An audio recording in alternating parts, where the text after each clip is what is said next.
जब लग गुरु मिले न साचा, तब लग गुरु करो 10 पांचा।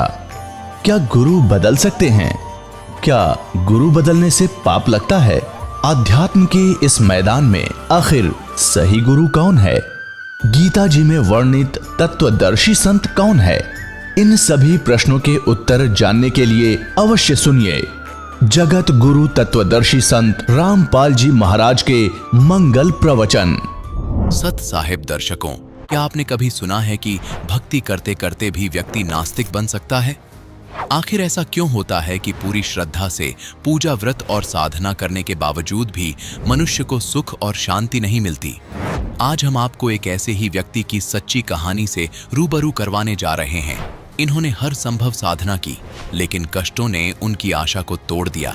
इनसे मिलिए ये हैं जलगांव के रहने वाले गुलाब राव पटेल जी, जो सभी पारंपरिक भक्ति साधनाएं किया करते थे, लेकिन फिर भी इनको ना तो शारीरिक सुख मिला और ना ही मानसिक शांति।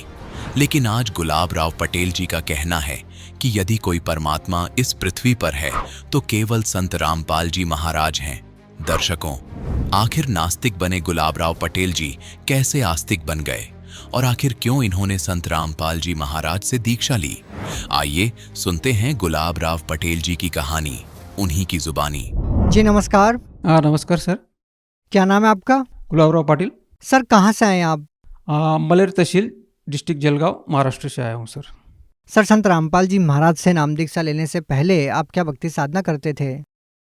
संत रामपाल जी महाराज जी आने से पहले हमारे घर में जो रीति रिवाज थी पुराने की, वो ही करते थे। जैसे कि गणपति पूजा, इसके बाद जो भी मतलब देवी देवता की पूजा, व्रत रखना, मतलब घर में बहुत भक्ति करते थे। खंडेराव की पूजा करना, वो खंडेराव को हर साल में वो बकरा मारते थे। वो एक हमारी देवी थी गांव में, वो देवी को भी बकरा मारना पड़ता था। मतलब ऐसी परंपरा की वो भक्ति करते थे। ये भक्ति करते करते हमारे जो घर में शांति सुख नाम की कोई चीज़ नहीं, हमारे 5 सदस्य हमारे सामने चले गए। सर, हिंदू धर्म की पारंपरिक पूजाएं आप कर रहे थे, तो फिर आपको संत रामपाल जी महाराज से नाम दीक्षा लेने की क्या जरूरत आन पड़ी? सर, ऐसी बात है, हम इतनी भक्ति करते थे। हमारी माता जी, हमारे घर वाले इतनी भक्ति करते थे। हमारी माता जी जो 7 दिन में 6 दिन तो व्रत ही रखती थी, तो हम भी उनके पीछे पीछे वो सब करते थे, लेकिन कोई शांति नहीं, कुछ नहीं। इसके अलावा हमारे घर में कोई ना कोई बाधा आती थी। ऐसे आती थी कि हमारे जो छोटा भाई था वो 4 साल का वो मर गया। इसके बाद छोटी बहन थी, वो 8 साल में वो मर गई। ऐसे इसके बाद हमारी और बड़ी बहन थी, वो 50 साल की उम्र में वो भी मर गई। तो हम जैसे जैसे हम बढ़ते गए आगे, मैं उम्र बड़ा हुआ, मैं आर्मी ज्वाइन कर लिया। आर्मी में जाने के बाद फिर हमारे पिताजी को कैंसर हुआ, कैंसर में मर गए हो। तो मैं सोचा कि ये इतनी भक्ति करने के बावजूद भी आपने इतना कष्ट क्यों हो रहा है? हमारे सदस्य एक सदस्य हमारा घर से वो जा रहा है। फिर हमारे माताजी को बताया, मैं बोला भाई ये जो आप भक्ति कर रहे ये सही नहीं है। अपन इतनी भक्ति कर रहे फिर भी अपने ऊपर इतना कष्ट आ रहा है, फिर हमने ये भक्ति करके क्या फ़ायदा? फिर मैं मानता नहीं था, मैं नास्तिक कतार पे चला गया, मैं नास्तिक बन गया। मैं किसी को मानता नहीं था, या कोई इधर भगवान है या कोई मंदिर में क्या है। मैं सीधा बोलता था मंदिर में पत्थर है, कुछ देने वाला नहीं है। ऐसा मैं सबको बोलता था। घर वाले बोलते थे ये पागल हो गया, ये कुछ भी बकवास करने लग गया। तो सर, आपने संत रामपाल जी महाराज जी से नाम दीक्षा क्यों ली, जब आपका भगवान से विश्वास ही उठ गया था? सर, ऐसी बात है, धीरे धीरे मैं जब रिटायर हुआ, रिटायर होने के बाद हमारे पड़ोस में हमको एक ज्ञान का पुस्तक दी। तो वो किताब मुझे मिली। मैं बोला चलो देखते इसमें क्या है। मैं तो सब ऐसे मानते नहीं थे। फिर वो किताब पढ़ने लग गया। जब पढ़ने लगा तो उसमें जो मुझे आज तक अब जितना मुझे ज्ञान देते थे, इसका विपरीत ज्ञान लगा। मैं बोला ये कैसा हो सकता है? इसमें ब्रह्मा विष्णु महेश इनके भी माता पिता है। तो मुझे थोड़ा सा ये लगा सर कि नहीं, ये ज्ञान और अलग ही है। फिर मैं वो किताब पढ़ते रहा। 3 दिन में मैं वो किताब पढ़ लिया। पढ़ने के बाद मुझे लगा कि सही में ये अपन सही भक्ति पर आ गए हैं, हमने ये नामदान लेना चाहिए। तो हमने नाम दीक्षा ले लिया सर। सर, जैसा कि आपने बताया कि पहले भक्ति करते करते आपका भगवान से विश्वास उठ गया था, आप भगवान को मानने से इनकार करते थे, तो सर जब आपने संत रामपाल जी महाराज जी से नाम दीक्षा ली और जिस भगवान की खोज में आप दर दर भटक रहे थे, जिन सुखों की तलाश में आप इधर उधर जा रहे थे, तो क्या संत रामपाल जी महाराज जी से नाम दीक्षा लेने के बाद वो लाभ मिले आपको? जी सर, इतने लाभ मिले कि मैं गिना नहीं सकता सर, कि मुझे बहुत लाभ मिले। सबसे बड़ा लाभ मुझे तो आध्यात्मिक ज्ञान का मिला। तो मुझे कुछ नहीं पता था कि ब्रह्मा विष्णु महेश इनके भी माता पिता है या दुर्गा का पति है, ये इनकी जन्म मूर्ति होती है, यानी असली मतलब भक्ति मिली सत्य ज्ञान मिला। परमात्मा कौन है, इनकी मिलने की विधि क्या है, वो रहते कहाँ है, हम आए कहाँ, कौन है, ये सब कुछ हमको लाभ पहले मुझे मिला। दूसरा लाभ मुझे मेरी बवासीर का बीमारी थी सर। मैं आर्मी में भी था, तो वहाँ पे भी हमने डॉक्टर को दिखाया था। वो गोली देते थे, ऐसा करो उसमें, लेकिन कुछ नहीं होता था।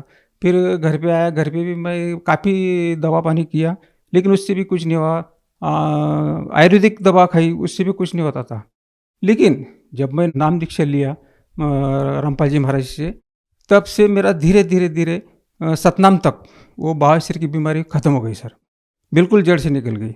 इसके बाद मुझे अटैक आया था सर। तो मैं सोचा कि बाप रे, ये तो 60 साल में मेरा भाई को भी अटैक आया, वो भी मर गया। मतलब ये मैं सोचा कि अभी मेरा ही नंबर था। तो लेकिन मैं रामपाल जी महाराज से नाम दीक्षा लेने की वजह से मुझे रामपाल जी महाराज ने जीवन दान दिया। मैं डॉक्टर के पास गया, लेकिन वहाँ जाने के बाद मैंने एक गोली वहाँ से लिया नहीं। दूसरा दिन मैं घर पे आ गया, एक भी गोली वहाँ से लिया नहीं। बिना गोली का मैं ठीक हो गया। चरण अमृत लेके मैं बिल्कुल स्वस्थ और अभी आज आपके सामने खड़ा हूँ सर। इसके बाद मेरी लड़की की ऐसी बीमारी थी, वो 10 क्लास में वो बेहोश हो जाती थी। मतलब भूत बात था कि ऐसी कुछ चक्कर था उसका। मैंने डॉक्टर के पास दिखाया, कई डॉक्टर के पास, बोले इसको कुछ भी नहीं है। तो मैंने झाड़ फूस वाले के पास भी गया, उसने भी किया, पैसा लिया, उससे भी कुछ नहीं हुआ। लेकिन जब हमने नाम दीक्षा लेकर आए, फिर हमारे घर में मालिक की वाणी चली, सुबह शाम दोपहर सत्संग। फिर वो छुट्टी पे आती थी, वो सुनती थी खाली, उसने नाम दीक्षा नहीं लिया था। तो वो सुनने से उसकी जो बीमारी थी वो पूरी खत्म हो गई सर। आज वो ठीक है। वैसे वो बिना नाम दीक्षा का वो बीमारी चली गई उसकी। इसके बाद फिर उसी टाइम हमारा लड़के का डस्ट का वो एलर्जी थी, वो हमेशा छिका मारता था, ये करता था। उसका ऑपरेशन भी किया, फिर भी उसका वो बीमारी ठीक नहीं होती थी। उसका भी वैसी हुआ कि वो जब रामपाल जी महाराज जी का सत्संग सुनता था, वो सुनने से, वो वाणी सुनने से उसका भी वो बीमारी चला गया। इसके बाद मेरी लड़की की शादी हुई सर। तो शादी में मैं अभी, माँ बाप तो बहुत परेशान रहे थे, लड़की का दहेज देना। तो मेरा वो भार भी रामपाल जी महाराज ने उतार दिया, क्योंकि बिना दहेज के वो शादी मैंने किया। दहेज 1 रुपया दिया नहीं। इसके बाद शादी होने के बाद उसको 4 साल के बाद बच्चा पेट में रहा। तो उन्होंने टेस्ट किया, वो ब्रेशर में उनकी एक गांठ थी। वो गांठ जब चेक किया तो उन्होंने, डॉक्टर ने बताया कि कैंसर है। तो जैसा वो कैंसर का बताया तो दोनों रोने लग गए वहाँ दवाखाने में। फिर मेरे पास फ़ोन आया लड़की का कि ऐसा ऐसा है पापा कि मुझे तो कैंसर बता दिया, यानी मेरा अभी 2 महीने का बच्चा है, क्या करें? मैं बोला कुछ भी मत करना, आप सीधा रामपाल जी महाराज से नाम दीक्षा ले लो, दोनों को मालिक सब ठीक करेंगे। फिर दोनों ने नाम दीक्षा लिया, ऑनलाइन नाम दीक्षा दे दिया। फिर डॉक्टर ने, उनका थोड़ा सा ये था कि भाई डॉक्टर करेंगे ठीक। मैं बोला आपको जो जैसा करना है वैसा करो, लेकिन आप भी जो करेंगे अभी परमात्मा ही करेंगे, संत रामपाल जी महाराज ही कर सकते हैं जो कुछ करेंगे। फिर उन्होंने डॉक्टर के पास दिखाया तो डॉक्टर ने बोला कि इसका 8 महीने के अंदर बच्चा को सीजर करके बाहर निकालना पड़ेगा। इसके बाद 8, 9, 12 केमो इसको देना पड़ेगा।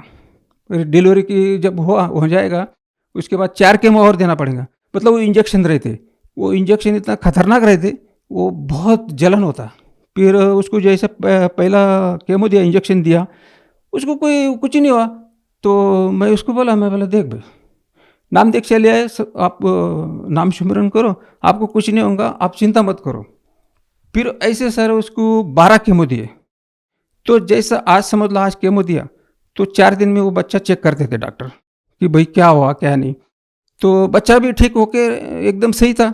उन्होंने बोला था कि 8 महीने में, अभी 8 महीना चालू हो गया, अभी ये बच्चा को सीजर करके बाहर निकलना। मैं बोला नहीं, अभी ये देखो, ये बच्चा रामपाल जी महाराज जी का आदेश से बाहर आएगा, अभी ये बच्चा बाहर नहीं आएगा।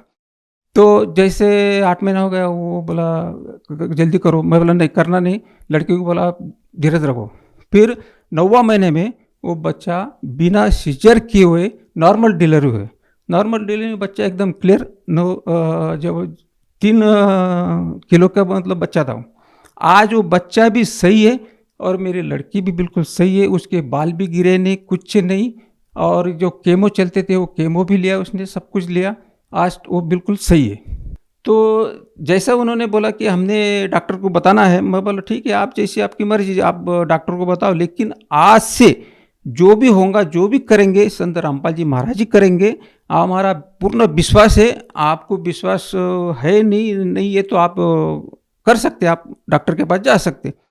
डॉक्टर के पास गए तो उन्होंने बोला कि भाई ऐसा ऐसा ये है, ये 8 महीने में बालक को निकालना पड़ेगा, ये इसका ये करना पड़ेगा, इसके बाल निकल जाएंगे, इसकी ऐसे ऐसे ये होगा। संत रामपाल जी महाराज की दया से कुछ भी नहीं हुआ, बच्चे को भी कुछ नहीं हुआ, मेरी लड़की को भी कुछ नहीं हुआ, बिल्कुल सही सलामत है आज वो। कैंसर का ट्रीटमेंट अभी वो ख़त्म हो गया, अभी वो सब कुछ भी नहीं है।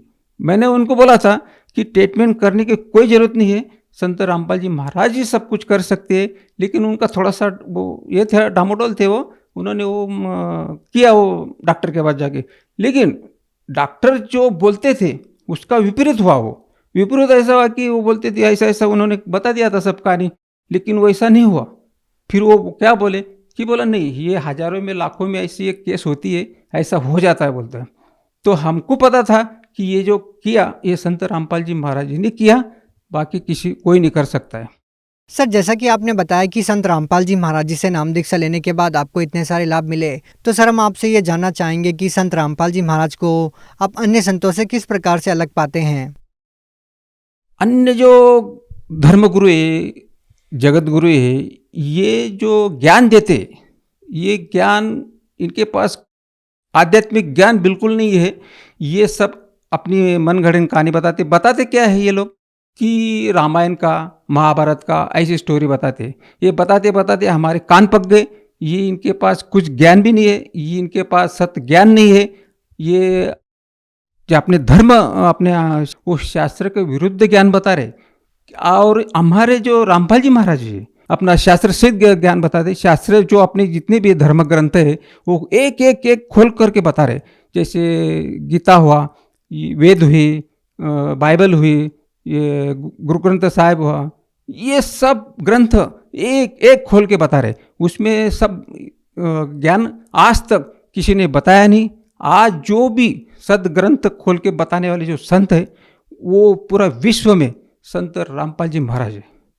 इनके अलावा किसी के पास सत्य ज्ञान नहीं है, सत्य मार्ग नहीं है। हमें ये सत्य ज्ञान, सत्य मार्ग रामपाल जी महाराज ने बताया। मोक्ष का मार्ग भी इसमें है। बाकी जो संत है इनके पास कोई मोक्ष का मार्ग नहीं है। ये सब अपनी ऐसी मर्जी बता। सर, आप भगत समाज को क्या संदेश देना चाहते हैं? मेरा भगत समाज को या जगत को ये संदेश है कि आप ठीक है, जो भक्ति आप कर रहे हैं वो आपकी भक्ति ठीक है, लेकिन वो भक्ति अधूरी है। अधूरी कैसी है? आप शास्त्रानुकूल भक्ति नहीं कर रहे। इसके वजह से आपको जो लाभ होना था वो लाभ नहीं हो रहा है। आपके एक एक ऐसे कहर टूट रहे हैं। आपके आर्थिक, शारीरिक, भौतिक कोई लाभ नहीं मिल रहा है। और ये भक्ति जो संत रामपाल जी महाराज जो बता रहे, ये शास्त्रानुकूल भक्ति है। ये भक्ति से आपको लाभ भी मिलेगा। मालिक तो बोलते हैं, संत रामपाल जी महाराज बोलते हैं कि मैं तो ये लुंगे में दूंगा, यानी कि फ्री, आर्थिक, शारीरिक, भौतिक ये लाभ तो फ्री में दूंगा। लेकिन जो सबको अपने को आज सबको एक रोग लगा है, वो जरा और जवरा, यानी जरा यानी बुढ़ापा और मरण, ये जो रोग है इनसे अपने को निपटाना है। और ये निपटाने के लिए संत रामपाल जी महाराज आए हुए हैं। कबीर साहब के रूप में पुस्तक लो, ज्ञान गंगा, जीने की राह वो मंगाओ, किताब पढ़ो। और आज सब समाज पढ़ा लिखा है, सब जानते। पहले कैसे अनपढ़ लोग थे, वो जैसे बताते थे वैसे वो करते थे। इसके बाद जो भी जिसने भी नाम दीक्षा लेना है, संत रामपाल जी महाराज से नाम दीक्षा लो और अपना मानव जीवन इससे मोक्ष का पालो। जो व्यक्ति संत रामपाल जी महाराज जी से नाम दीक्षा लेना चाहते हैं, वो उनसे नाम दीक्षा कैसे प्राप्त कर सकते हैं? संत रामपाल जी महाराज ने बहुत दया की है। हर जिले में, हर स्टेट में, हर जिले में नामदान खोल रखा है। आज पूरा विश्व में संत रामपाल जी महाराज ने नामदान खोल रखा है। कई चैनल पे संत रामपाल जी महाराज के सत्संग आते, उसमें एक पट्टी चलती, उसमें नंबर आते। वो नंबर आप फ़ोन करेंगे तो वो आपको बताएंगे, जो जहाँ भी आप है वहाँ का नामदान, नज़दीक का नामदान सेंटर का आपको नंबर दिया जाएगा। वहाँ आप जाके नामदान ले सकते हैं और अपना जीवन कल्याण कर सकते हैं। जी बहुत बहुत धन्यवाद।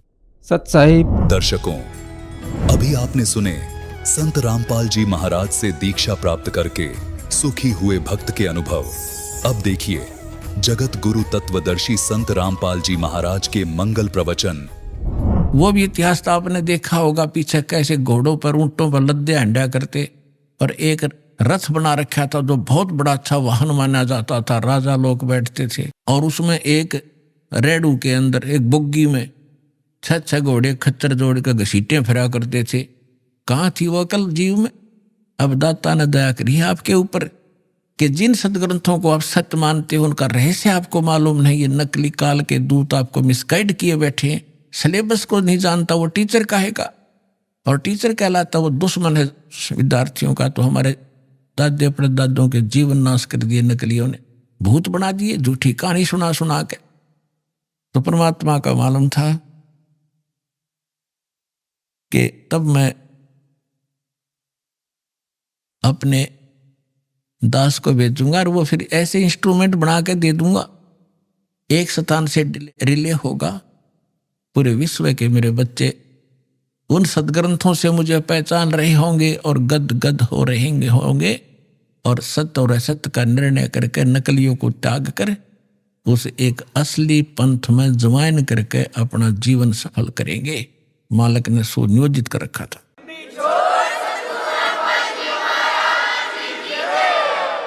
धर्मदास जी ने कहा कि प्रभु आगे क्या वार्ता हुई आपकी और काल की? तब परमात्मा ने बताया कि बताता हूं। ये देखिएगा कबीर सागर संपूर्ण 11 भाग खेमराज श्री कृष्ण दास प्रकाशन मुंबई से प्रकाशित है।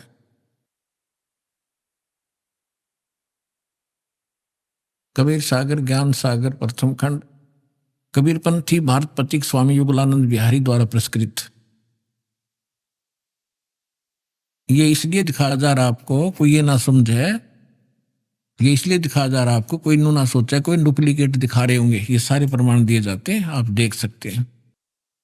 मुद्रक एवं प्रकाशक है खेमराज श्री कृष्ण दास, अध्यक्ष श्री वेंकटेश्वर प्रेस, खेमराज श्री कृष्ण दास मार्ग मुंबई। ये है सवसम वेद बोध, बोध सागर का एक खंड है ये, और 121 पृष्ठ पे यहां देखना। सतयुग त्रेता द्वापर माही, तीनों युग जीव थोड़े जाही। काल ने प्रार्थना की। चौथा युग जब कल युग आई, तब तब शरण जीव बहु जाई। ऐसा वचन हर मोय दीजय, तब संसार गमन तुम कीजय। अब परमात्मा क्या कहते हैं कि अरे काल पर पंथ पसारा, तीनों योग जीवन दुख डारा।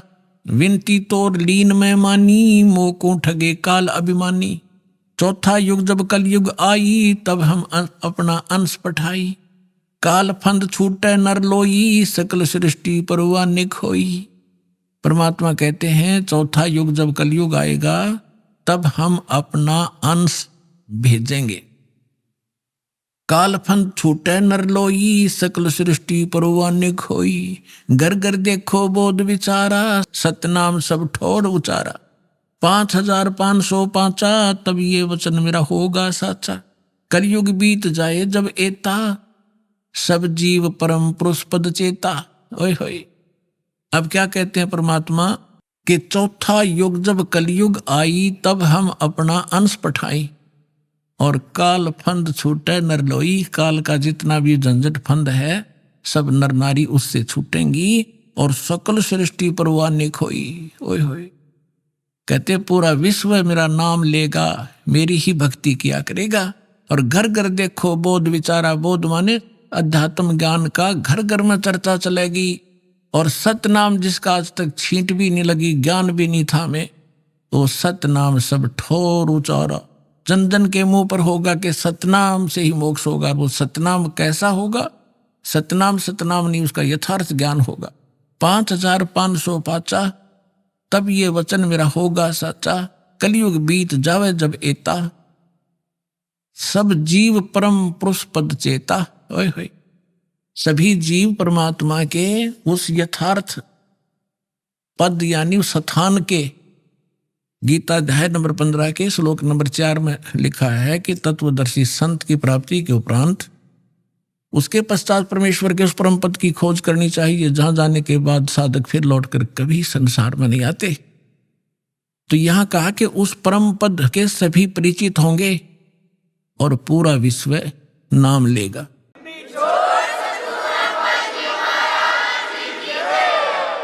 अब देखिएगा, ये सवसम वेद बोध चल रहा है। हम इसके 171 पृष्ठ पर आगे 121 हमने पढ़ लिया।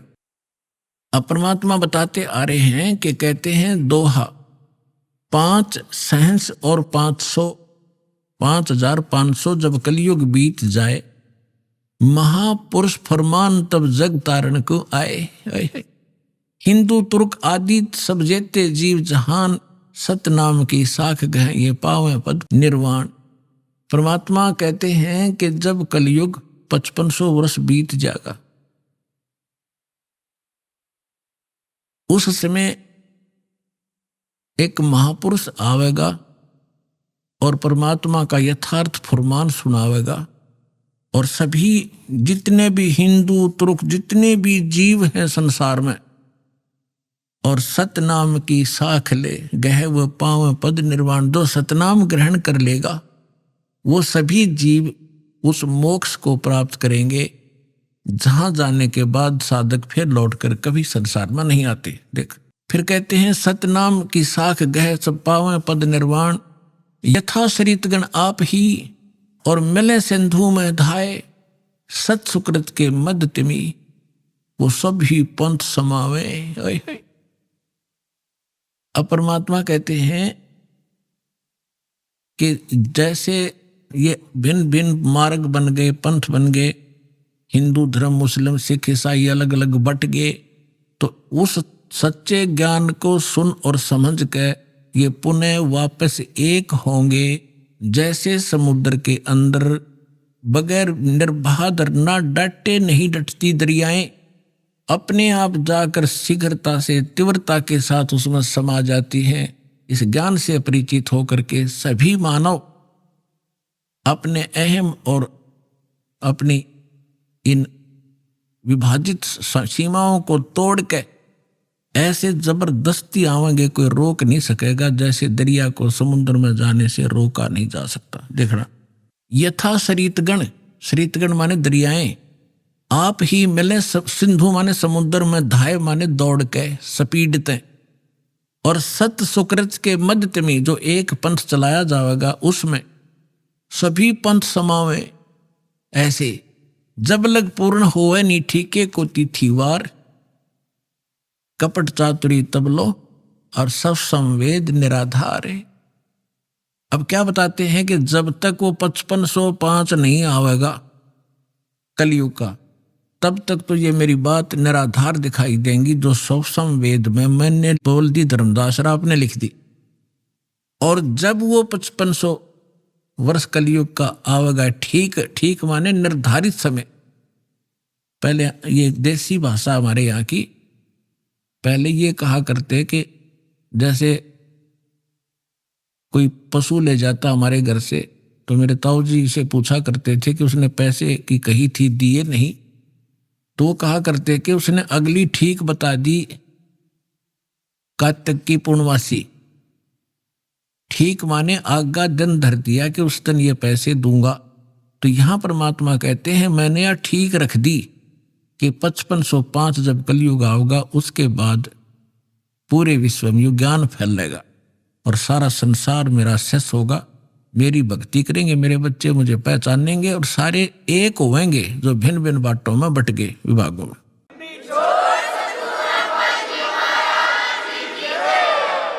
अब क्या बताते हैं, यथा श्रीतगण आप ही मिले सिंधु में धाये, सत सुकृत के मध्य तमी सभी पंथ समाये। जब लग पूर्ण होए नी ठीक को कोती थी बार, या ठीक का समय नहीं आवेगा तब कपट चातरी तब लग ये लोग और सब संवेद निराधार है। कहते हैं तब तक तो ये सब कपट और चातुरी देख रहे हो कैसे हाहाकार माच रही है, कोई मिलावट कर रहा है, सारा दिन माया के जोड़ में अपना जीवन नाश कर देते हैं। दादे परदादे चले गए हमारे इस पेट के लिए ही, इसी जुगाड़ में जुड़ के और नष्ट हो गए, खत्म हो गए। जो मूल उद्देश्य था वो मनुष्य जीवन का वो कर नहीं पाए।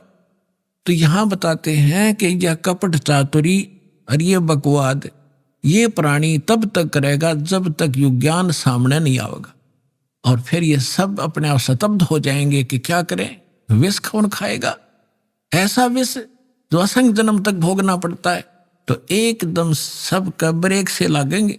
आज देख रहे हो हाहाकार मच रहा है, कोई मंत्रियां मुख्यमंत्रियों के ऊपर आरोप हैं, वो अंदर जा रहे हैं, कोई रिश्वत के अंदर, कोई बकवादों के अंदर। किस लिए? करोड़ रुपये जो अरब रुपये इकट्ठे कर लिए, अरब रुपये, और कल मृत्यु होगी, पशु बन गया, वो के काम आए उस मूर्ख आदमी का। तो बुद्धि हमारी काल के हाथों बिकी पड़ी है और फिर भगवान के हाथ में आ जाएगी। हम विवश होंगे, मजबूर होंगे इसको सोचने के लिए। तो फिर हम तो इसलिए कहते हैं ये कपट चातरी तब लग और सब संवेद निराधार, तब तक ये बकवाद करेंगे जब इस ज्ञान की समझ में आ जाएगा। जब देखना क्या होगा, देखिए, जब लग पूर्ण होए नहीं ठीके को तिथि वार, जब तक ये 5500 वर्ष नहीं आएंगे वो कलयुग के, तब तक क्या कपट चातरी रहेगी, इनके अंदर बकवाद भरी रहेंगी मेरे बच्चों में। और ये सब संवेद कहेंगे वैसे लिख रखा है, ये कहाँ होने वाला है। आगे देखो, सब ही नारी नर शुद्ध तब है, सबके विचार शुद्ध हो जाएंगे, बुराइयों से उल्टे हटेंगे। और जब ठीक का दिन आवंत, ये ठीक है टीका नहीं, वो ठीक का दिन जब आवेगा सभी के हृदय शुद्ध होंगे, बुराइयों से बचेंगे, सच प्यार से एक दूसरे के साथ रहा करेंगे और कपट चातरी छोड़ के और शरण कबीर गहंत, कबीर जी की शरण में आवेंगे सब। ये सब अपनी चतुरता छोड़ गए।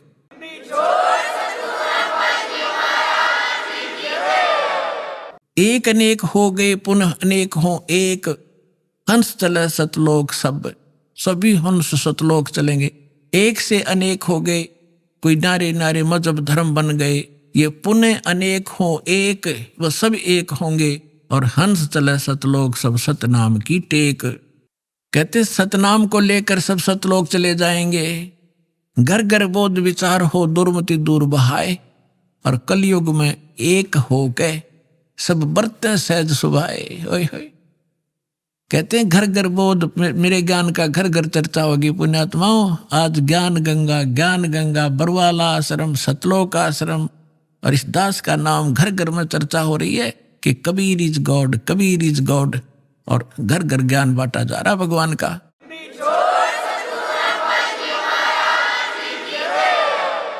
परमात्मा कहते हैं घर घर बोध विचार हो, ये ज्ञान घर घर चलेगा, दुर्मति दूर बहाए, और कलयुग में एक हो गए। ये लिखने में प्रिंट है, गड़बड़ है। सोई और बरते सहज सुभाए। ये दास देख रहा है या कैसे दोनों हाथ बच्चे दान कर रहे हैं, इतने अनमोल मिशन को सफल करने में ये कितना सहयोग दे रहे। पहले तो हमारी नीत थी दुनिया को लूटने की, और अब हमारी नीत बन गई लूटने की। कबीर साहब कहते हैं, कबीर आप ठगाइए और न ठगिए कोई, आप ठगाएं सुख होगा और ठगे दुख होए। अब हमारे भगवान के फार्मूला का पता लगेगा। हम किसी को दुख देंगे तो हमें उससे 1000 गुना दुख भोगना पड़ेगा। असंख्य जन्मों तक धक्के खाएंगे, कभी इसके गधे बनेंगे, कभी बैल बनेंगे, कभी कुत्ते बनेंगे। क्यों? हम भगवान से मांगेंगे और इस भक्ति से वो हमें रिच कर देगा, भक्ति से भी रिच, और यहाँ के भौतिक जो साधन आवश्यक आपको होंगे वो भी सारे देगा। तो हम क्यों ना उस एक के भिखारी बन जाएं, जन जन के साथ बकवाद करें। तो परमात्मा कहते हैं सब नर नारी शुद्ध तब कति आत्म निर्मल हो जाएगी और बरते सहज स्वभाव, प्यार से रहा करेंगे, किसी को दुख नहीं देंगे। अपना से कोई अनजानपने में गलती से कोई गलती कर भी ले हमारे साथ, हम नहीं दुख दे सकते उसको। तो यहां कहते हैं घर घर बोध विचार हो, ये चर्चा चला करेगी कैसी गलती ना करना, और दुर्मति दूर बहाय, सबकी दुर्मति दूर चली जाएगी, और कलयुग में एक हो सब बरते सहज सुबह। कहा उग्र का शूद्र हो, हर सब की भवभीर। अब कहते हैं उस संत के द्वारा चलाए गए उस पंथ में चाहे कोई निकम्मा आदमी हो उग्र, और चाहे कोई बिल्कुल शूद्र हो, वहां कोई भेदभाव नहीं रहेगा, सबको सेट किया जाएगा, सबकी बुराई छुटाई जाएंगी, और वहां सबकी ही भीड़ होगी, यानी बहुसंख्या में उसके अनुयायी होंगे।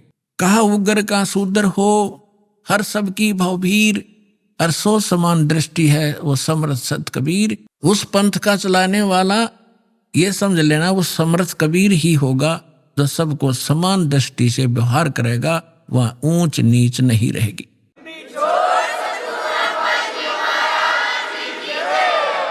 अब जैसे काल ने कहा था कि 12 पंथ करूं मैं साजा, और नाम तुम्हारा ले करूं आवाजा। 12 पंथ नाम जो ले ही सो हमरे मुखान समोई। वो 12 पंथ कौन से हैं? और अनेक उनसे हटकर और अनेक पंथ चलाऊं, या विद जीवों को फरमाऊं, जाओ जुग जीत संसारा, जीव न माने कहा तुम्हारा। अब हम आगे बोध सागर कबीर बानी एक चैप्टर है, देखिएगा ये कबीर बानी एक चैप्टर है, इसमें 12 पंथ चलो सो भेद। यहां लिखा है 12 पंथ काल फुरमाना, कबीर साहब बता रहे हैं, अर भूले जीव न जाओ ठिकाना, ताते आगम कह हम बाखा, वन समारा चुड़ामणि शाखा। पर प्रथम जग में जागू भरमावे, बिना भेद वो ग्रंथ चुरावे, दूसर सुरत गोपाल होई, अक्सर जो जोग बढ़ावे सोई। अब इसमें काल के द्वारा चलाए गए कबीर साहब के नाम से 12 पंथों की जानकारी है। यहां है पद्य भाग में, अब आपको दिखाते हैं गद्य भाग में। ये देखिएगा, ये है कबीर चरित्र बोध, वो कबीर वाणी थी, ये है कबीर चरित्र बोध इस कबीर सागर के अंदर ही, और ये बोध सागर में 1870 पृष्ठ है, 1870 पृष्ठ। यहां क्या लिखा है? कबीर साहब के पंथों का वृंतांत, ये गद्य भाग में है।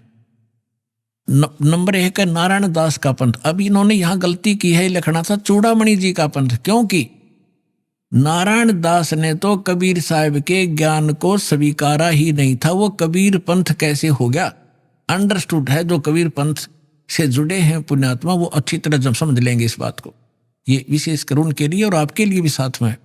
अब कहते हैं प्रथम नारायण दास ने, ये चूड़ामणि है, और दूसरा जागूदास जी का पंथ, और तीसरा सूरज गोपाल, चौथा मूल निरंजन टकसारी पंथ, 5वां, छठा भगवान दास का पंथ, सतनामी पंथ, कमाली पंथ, ये कमाली नहीं है, कमाल का पंथ है, राम कबीर पंथ, प्रेम धाम की वाणी पंथ, 11वां जीवा पंथ, और 12वां गरीबदास पंथ। ये 12वां गरीबदास पंथ है, ये भी ध्यान रखना। और प्रथम नारायण दास ने, यहाँ चूड़ामणि है, आगे दिखाऊंगा आपको, वहां शुद्ध, बाकी ठीक है इसमें। अब हम आगे कबीर वाणी पर, कबीर वाणी चैप्टर में हम 136 पर पढ़ रहे हैं। 12 पंथ चलो सो भेद। ये 12 पंथ काल फुरमाना, इन 12 पंथों में काल का ही फुरमान यानी मंत्र जाप होगा, उसका बोलबाला होगा। और भूले जीव न जावे ठिकाना, फिर तत् आगम कह हम राखा, वंश हमारा चुड़ामणि शाखा। अब यहां इन्होंने फेर बदल कर दिया, यहां बताना था प्रथम तो चुड़ामणि और दूसरा जागू, इन्होंने यहां प्रथम जागू कर दिया, जबकि यहां आप देखिए दूसरा जागू है। यहां देखिए कबीर चरित्र बोध में यहां पर है प्रथम नारायण दास, दूसरा जागू दास है, वहां प्रथम जागू कर दिया इन्होंने। कहते हैं चोर चुरावे तुमबड़ी, हम फिर आगे कबीर वाणी पे हैं। चोर चुरावे तुमबड़ी और वो गड्ढे पानी में, वो गड्ढे वह ऊपर आवे ना, सच्चाई छानी ना। इन्होंने यहाँ गड़बड़ करना चाहा, नारायण दास को कबीर पंथ में जोड़ना चाहा, उसने स्वीकार ही नहीं किया था। तो चूड़ामणि से चला है एक पंथ जो दामाखेड़ा तक पहुंचा है, उससे हटकर फिर अन्य ये न्यारे पंथ और चलाए हैं नकलियों ने, काल के दूतों ने। ये देखिएगा, इसमें कुछ एक अच्छे हंस हैं, जैसे गरीबदास जी जैसे महापुरुष, वो परमात्मा ने भेजे थे अपना ज्ञान बताने के लिए। ये देखिएगा, द्वादश पंथ काल फरमाना, बोले जीव न जाओ ठिकाना, ताते आदम आगम कह हम राखा, और वंश हमारा चूड़ामणि शाखा। यानी यह लिखना था प्रथम चूड़ामणि, दूसरा जागू दास, फिर तीसरा सूरत गोपाल होना चाहिए, और चौथा मूल निरंजन वाणी, और पांचवा टकसार पंथ, फिर सारा जीवा पंथ, फिर सतनामी पंथ, ये सारे वही के राम कबीर पंथ, ये सारा परम धाम की वाणी पंथ। अब यहां से स्टार्ट होता है वर्मा। कहते हैं संवत 1774 है, गलती से 75 प्रिंट हुआ है। सोई तादन प्रेम प्रगटे जग सोई, ये 75 नहीं 74 है। ये बर्मा पंथ गरीबदास जी का उधर गद्य भाग में आपके रूबरू हो ही गा कि गरीबदास पंथ है। तो ये गरीबदास साहिब जी का जन्म गांव छुडानी, जिला जज्जर, हरियाणा के अंदर, उनका जन्म संवत 1774 में हुआ था। ये गलती से 75 प्रिंट है।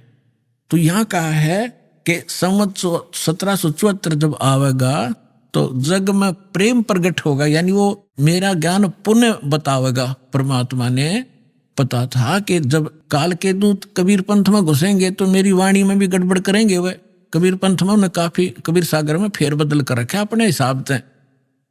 तो उसकी पुनर्वर्ती के लिए, उसकी पूर्ति के लिए परमात्मा ने अपनी प्यारी आत्मा गरीबदास जी जो बर्मा पंथ वाले थे, उसके माध्यम से यथार्थ ज्ञान बुलवा रखा है पूरी डिटेल के साथ। इतना मोटा ग्रंथ है जिसका हम पाठ करते हैं। अब परमात्मा बता रहे हैं कि संवत 1775 हुई, 75 होना चाहिए, और तादिन प्रेम प्रगटे जग सही। अब क्या बताते हैं, आज्ञा रह प्रेम बोध लावे, कोली चमार सबके घर खाओ, यानी वो भेदभाव को कम करेंगे। तो गरीबदास जी के शिष्य सभी जाति के लोग बनने लगे थे। देखिए फिर क्या बताया कि बर्मा पंथ वाले साख हमारी ले जीव समझावें, असंख्य जन्म वो छोड़ नहीं पावे। हाय हाय। फिर कहा है कि बर्मा पंथ प्रगट हुआ बानी, और शब्द हमारे की निर्णय ठानी कि बर्मा पंथ यानी गरीबदास जी के द्वारा मेरी महिमा की वाणी फिर से प्रगट होगी, पूरी डिटेल के साथ बताई जाएगी। और जो उस बर्मा पंथ वाले भी होंगे गरीबदास पंथ के, इंक्लूडिंग गरीबदास पंथ, इंक्लूडिंग ये 11 और कबीर पंथ, ये सभी कहते शब्द हमारे का निर्णय ठानी, मेरी वाणी का अर्थ लगाना चाहेंगे लेकिन अनर्थ ही करेंगे। और कहते हैं अस्थिर घर का मरम नहीं पावे, ये 12 पंथ हम ही को ध्यावे। ये 12 के 12 पंथ सभी कहते हैं हमारा मूल कबीर साहब है, और नाम जपते हैं सभी काल के। तो देखिएगा, बर्मा पंथ प्रगट हो बानी, और शब्द हमारे की निर्णय ठानी, हमारी वाणी का निर्णय करेंगे पर कर नहीं पाएंगे ढंग से उसका निर्णय।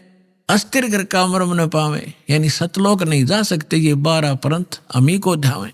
बर्मा पंथ फिर हम ही चल आवे। ओए होए, कबीर साहब ने कहा कि गरीबदास वाले पंथ में हम ही चलकर आवेंगे, सब पंथों को मिटा के एक पंथ चलावेंगे। अपने आत्माओं परमात्मा ना तो दास भेज दिया, अपनी सारी ज्यों की तो पावर देकर।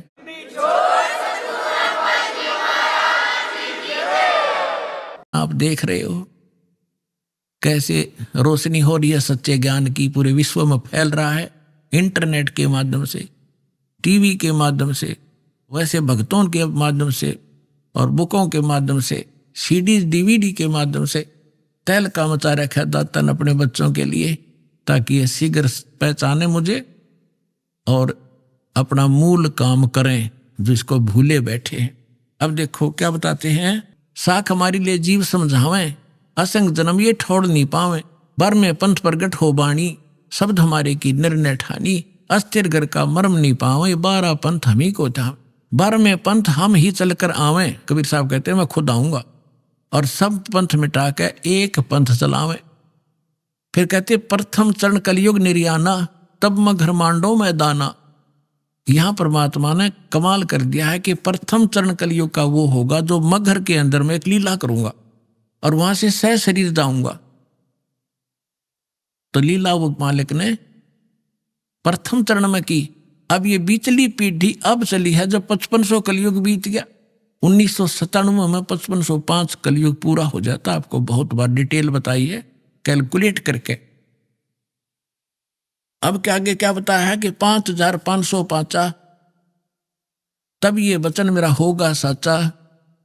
फिर कहा है कि धर्मदास मरी लाख दोहाई, ये मूल शब्द बाहर ना जाए, ये बाहर ना जाई। मूल ज्ञान है यो, पवित्र ज्ञान तुम जग में भाखो, बताओ, लेकिन मूल ज्ञान तुम गुप्त ही राखो। गोई माने गुप्त। मूल ज्ञान जो बाहर पढ़ी बिचली पीढ़ी, वंश हंस नितर ही। 33 अरब ज्ञान हम बाखा और मूल ज्ञान हमने गुप्त ही रखा। मूल ज्ञान तुम तब लग छुपाई, जब लग 12 पंथ मिट जाई। तो पुण्यात्मा ईब मिट गए सारे पंथ, ये सत्कर मान ली।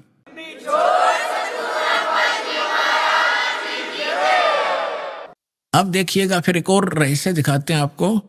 कबीर वाणी चल रही है, इसमें 134 पृष्ठ पा गए हम। 136 और 37 पढ़ लिया। यहां पर है उन 13 पंथों, 13 के 13 वैरायटी लिखी है। 13 उन 13 के 13 परमात्मा के अंश वंश। वैसे तो परमात्मा के सारे अंश हैं, चाहे वो काल के फंस रहे हैं, काल के पाले में खड़े हैं।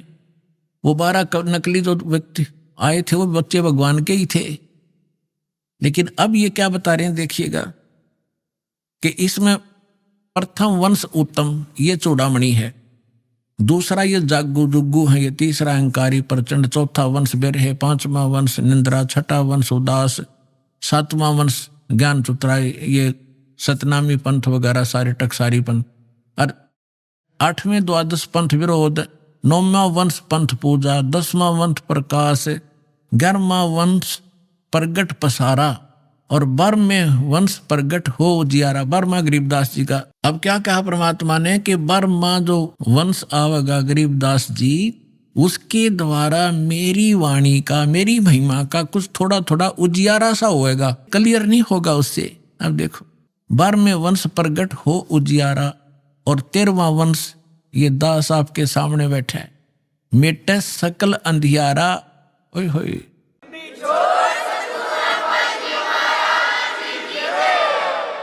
तेरहवें वंश मिटे सकल अंधियारा और एती दगा काल की समाई, फिर भी तत् बिंदु की टेक रह जाई। ओए होए, फिर भी कहते हैं इतनी दगा करेगा काल, फिर भी मेरा तत्व ज्ञान की टेक रह जाएगी, वो समाप्त नहीं कर पाओगा। अपने आत्माओं आपके रूबरू हो गया। परमात्मा ने कहा है कि कलयुग जो 5505 बीत जाएगा तब मैं आऊंगा और एक पंथ चलाऊंगा और पूरा विश्व एक हो जाएगा, मेरा ही गुणगान करेगा, सबका मोक्ष होगा। ये तो परमात्मा ने निर्धारित कर दिया 600 वर्ष पहले। अब उसकी सहयोगी अन्य बहुत से महापुरुषों ने फिर इसका समर्थन किया है, परमात्मा से प्राप्त छोटी मोटी दिव्य दृष्टि लेकर के। अब जैसे पहले आपको दिखाते हैं, एक जय गुरुदेव पंथ का महापुरुष हुए थे श्री तुलसीदास जी, जो मथुरा में इन्होंने एक अलग से पंथ बना रखा है और नाम बदल रखा है। क्रिया सारी वही है जो राधा स्वामी वह आगरा वालों की है। 500 नाम ऐसे कान बंद कर ये अटपट करना। लेकिन वो पुण्यात्मा था, परमात्मा का प्यारा बच्चा, किसी जन्म में अच्छी भक्ति कर रखी थी, उसके पुण्य कर्मों की से बैटरी चार्ज थी। उसने 1971 में एक भविष्यवाणी करी थी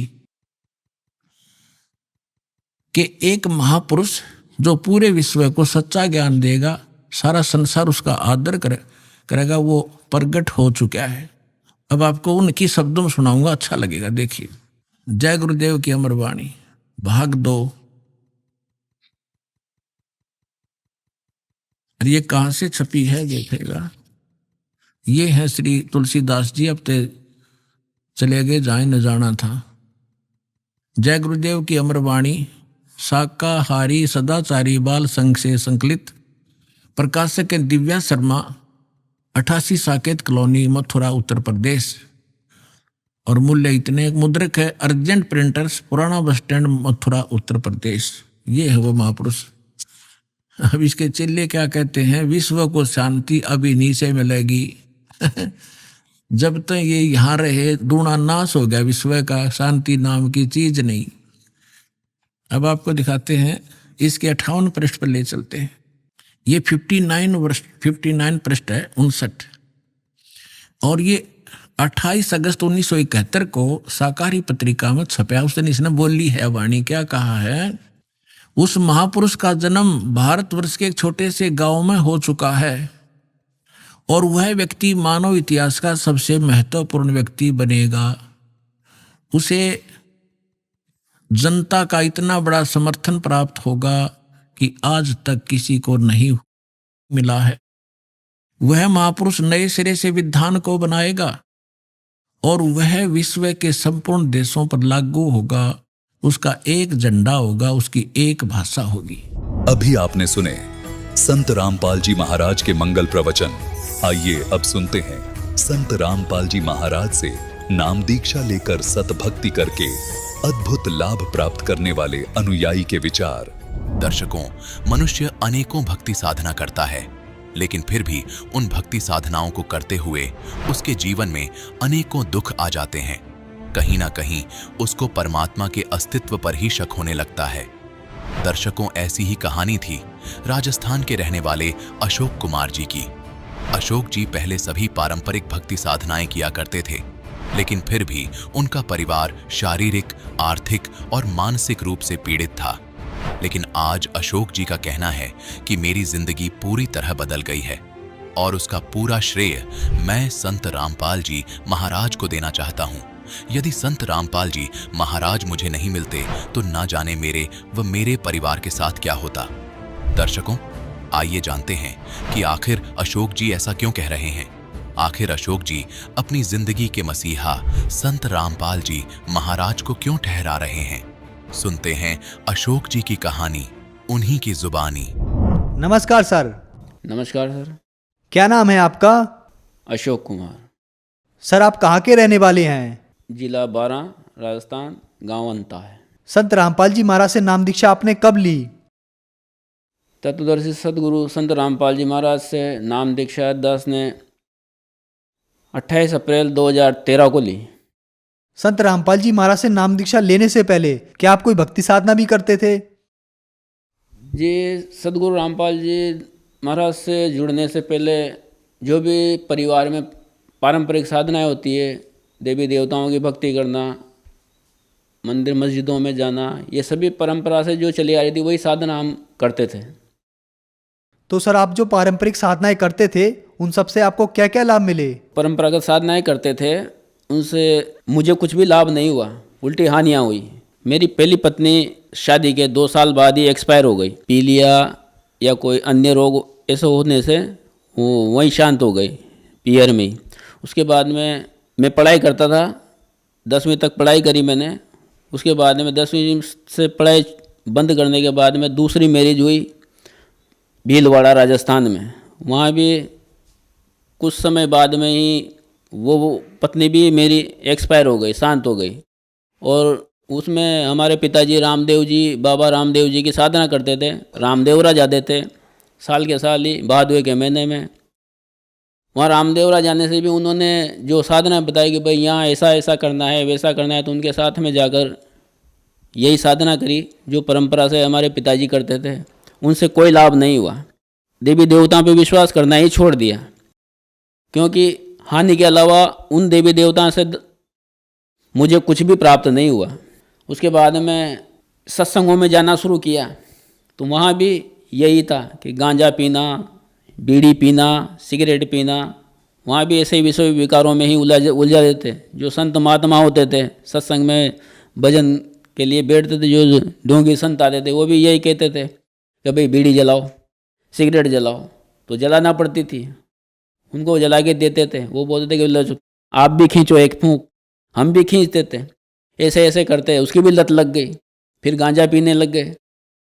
करीब करीब 3-4 साल तक गांजा पिया। तो कहने का मतलब ये है कि जितने भी ये साधनाएं थी, ये आडंबर थे, जो अन्य संतों के साथ में रहे, उनके सानिध्य में रहे, सारे उल्टे ही शौक किए और उनका परिणाम भी उल्टा ही आया। तो फिर संत रामपाल जी महाराज की शरण में आप कैसे आए? ये सर, संत रामपाल जी महाराज के शरण में आना एक संजोग ही था या संत रामपाल जी महाराज की कृपा थी। तो मैं ऐसे ही सत्संग में गाना बजाना करते थे, भजन गाते थे, परमेश्वर कबीर साहब की वाणियाँ भी गाते थे। तो गाने का शौक था, तो आध्यात्मिक चैनल देखते थे, जैसे आस्था है, संस्कार है, ऐसे जो कथावाचकों की कथा आती थी उनको सुनते थे। उनसे कुछ सीखने को मिलता था कि भाई इनमें अच्छा गाते हैं, अच्छा प्रोग्राम देते हैं ये, तो उनसे सीखते थे। तो ऐसे चलाते चलाते एक दिन क्या है, अचानक ही टीवी पे परमात्मा सदगुरु रामपाल जी महाराज का सत्संग आता था। वो अचानक ही देखने को मिला। ज़्यादा से ज़्यादा 5 या 7 मिनट मैंने सत्संग देखा, लेकिन उस 5-7 मिनट के सत्संग से मुझ पर ऐसा अट्रैक्शन हुआ कि दूसरे दिन मुझे ये भी पता नहीं था कि सत्संग कितने बजे चालू होता है, कब आता है। पर मुझे वो 5-10 मिनट का सत्संग सुना, उससे ये लाभ हुआ कि दूसरे दिन मैं टीवी के सामने बैठ गया 1 घंटा पहले कि भाई टीवी चालू करके मैं बैठ गया कि भाई सत्संग कितने बजे आता है। जब सत्संग शुरू हुआ मैंने देखा, देखने के बाद में लगातार मैंने कम से कम 8-10 दिन तक देखा।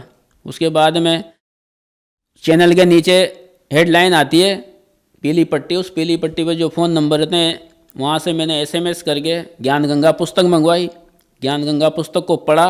तो ज्ञान गंगा पढ़ने के बाद में मैंने भगतमती को बताया। भगतमती की ये इच्छा थी कि भाई हमारे लड़का हो। तो मैंने उनको बताया, मेरे ससुराल वालों को भी बताया कि भाई संत रामपाल जी महाराज हैं और नाम दीक्षा लेते हैं, जो भी मनोकामना होती है वो पूर्ण होती है। उन्होंने विश्वास नहीं किया इस बात पर। फिर भी मैंने जोर देकर मेरी धर्म पत्नी और 2 लड़कियां थी उनको लेकर मैं आश्रम गया। ये घटना है 28 अप्रैल 2013 की। जब मैं आश्रम पहुंचा, पूछते पूछते जब हमने देखा तो वास्तव में ऐसा लगा कि यहाँ परमात्मा स्वयं विराजमान है।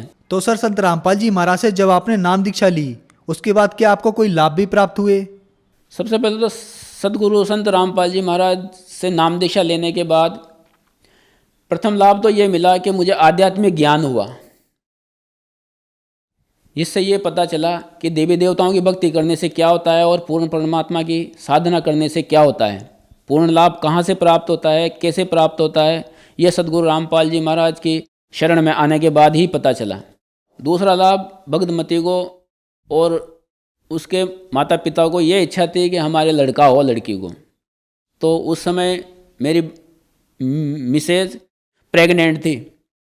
जब सदगुरु रामपाल जी महाराज ने से नाम दीक्षा लेकर और उनसे आशीर्वाद प्राप्त करने के लिए जब हम सदगुरु रामपाल जी महाराज के वहाँ नाम दान में आशीर्वाद लेने पहुँचे, तो मेरी पत्नी महिलाओं की लाइन में लगी हुई थी और मैं पुरुषों की लाइन में लगा हुआ था। मेरी पत्नी ने मुझे ये नहीं बताया कि उसने क्या मांगा गुरुजी से। मैंने परमात्मा का आशीर्वाद लिया और मैंने अपना स्थान ग्रहण किया।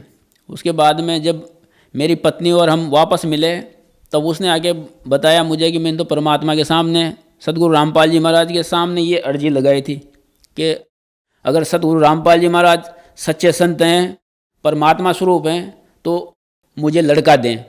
और दूसरा लाभ ये हुआ कि मुझे सदगुरु रामपाल जी महाराज की शरण में आने के बाद में पुत्र की प्राप्ति हुई। उसके बाद में तीसरा लाभ ये हुआ, सर जी हमारे बड़े भाई साहब हैं, इंदौर रहते हैं, तो वो क्या है संडे को शराब का सेवन करते हैं या मीट वगैरह खाते हैं। तो ऐसे ही एक दिन हमारे वहाँ घर पर आए हुए थे और कहीं बाहर से खा पी के आए थे। वो ज़्यादा नशे में तो नहीं थे, पर उन्होंने क्या है बच्चे को उठाया, जो सदगुरु रामपाल जी महाराज की कृपा से मुझे प्राप्त हुआ था, उसको उसने उठाया और खिलाते खिलाते ऊपर ले गया छत पे। और वहाँ से अचानक ही पैर फिसला हमारे बड़े भाई साहब का, और उनके साथ में ही बच्चा भी ऊपरी मंजिल से सीधा लुढ़कते लुढ़कते सीढ़ियों से नीचे आ गया। और नीचे आने के बाद में जैसे हमारे भाई साहब उसके पीछे दौड़, तो वो भी नीचे गिर गए। हमारे भाई साहब का तो पैर टूट गया, पैर फ्रैक्चर हो गया एक। और हमारे जो बच्चा था उस बच्चे के एक खरोंच भी नहीं आई, और नाली में जैसे जाके गिरा तो बच्चा एकदम थोड़ी देर सुन्न हो गया, आवाज़ भी नहीं करी, ना रोया ना चिल्लाया। सारे के सारे वहाँ मोहल्ले वाले इकट्ठे हो गए, सबने पूछा कि भाई बच्चा तो मर गया है, इतने ऊपर से गिरा है। उसके बाद में मैंने आके उठाया, जैसे मैंने उठाया बच्चा ये रोया भी नहीं, मैंने थोड़ा पंखे में लाकर उसको सुलाया, हवा लगी तो खेलने लग गया बच्चा। उस टाइम उसकी उम्र केवल 8 महीने थी, 8 महीने का लड़का था। तो तीसरा चमत्कार ये हुआ। उसके बाद में और चमत्कार ऐसे कई हैं सदगुरु रामपाल जी महाराज के। बाकी एक चमत्कार मैं और बताऊंगा, जो हमारे दूसरे नंबर की लड़की है, उस लड़की के पैरों में ऑटोमेटिक ही पता नहीं ऐसी कोई बीमारी जी, जलन का रोग, जैसे परमात्मा सदगुरु रामपाल जी महाराज सत्संग में सुनाते हैं कि सिकंदर लोधी के जलन का रोग था। ऐसा का ऐसा ही रोग मेरी पुत्री छोटी वाली, जिसका नाम धनाक्षी है, उसके पैरों में हो गया। तो ऑटोमेटिक ही पैर ऐसे फट जाते थे जैसे खरबूजा फटता है, खड़ा भी नहीं होया जाता था उससे, और खून बहने लग जाता था। मैंने उसका करीब करीब 3 महीने तक इलाज करवाया, 500 रुपये के 3 बार कोर्स दिए। एक बंगाली डॉक्टर है, वहाँ से कोर्स लाया कि उसने गारंटी ली कि मैं 3 महीने में ख़त्म कर दूंगा इस रोग को, लेकिन वो रोग उससे 3 महीने में भी ख़त्म नहीं हुआ। फिर मैंने सदगुरु रामपाल जी महाराज के यहाँ प्रार्थना लगाई। वहाँ प्रार्थना लगाने के बाद में केवल 30 रुपये की दवाई में सदगुरु रामपाल जी महाराज की ऐसी कृपा हुई, केवल 30 रुपये की दवाई में आज वो ठीक है एकदम, उसके पैरों में निशान भी नहीं है, नहीं तो जख्म हो गए थे बड़े बड़े। ये लाभ हुआ है।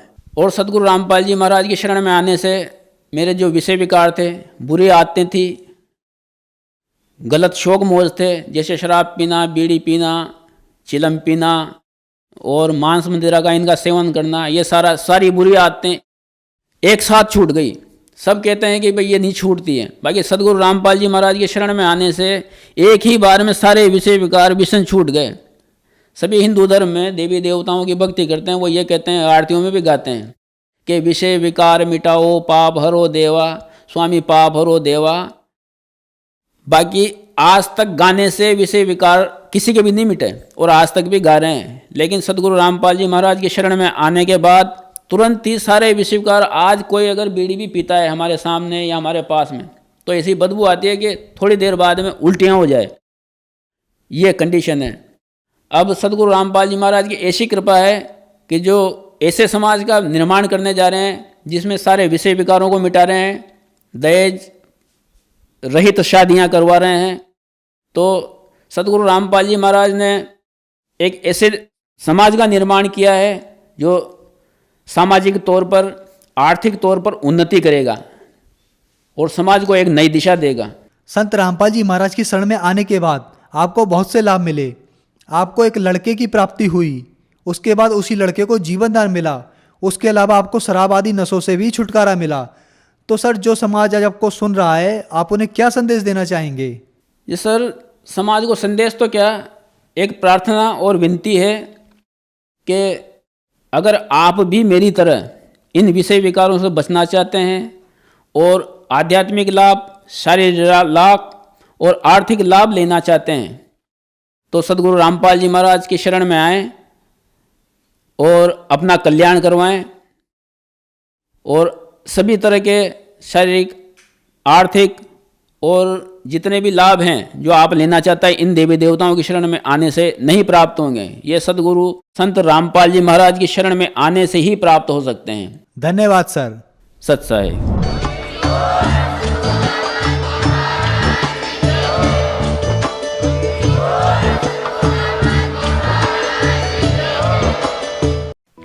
आप सुन रहे थे जगत गुरु तत्वदर्शी संत रामपाल जी महाराज के मंगल प्रवचन। अधिक जानकारी के लिए संपर्क करें।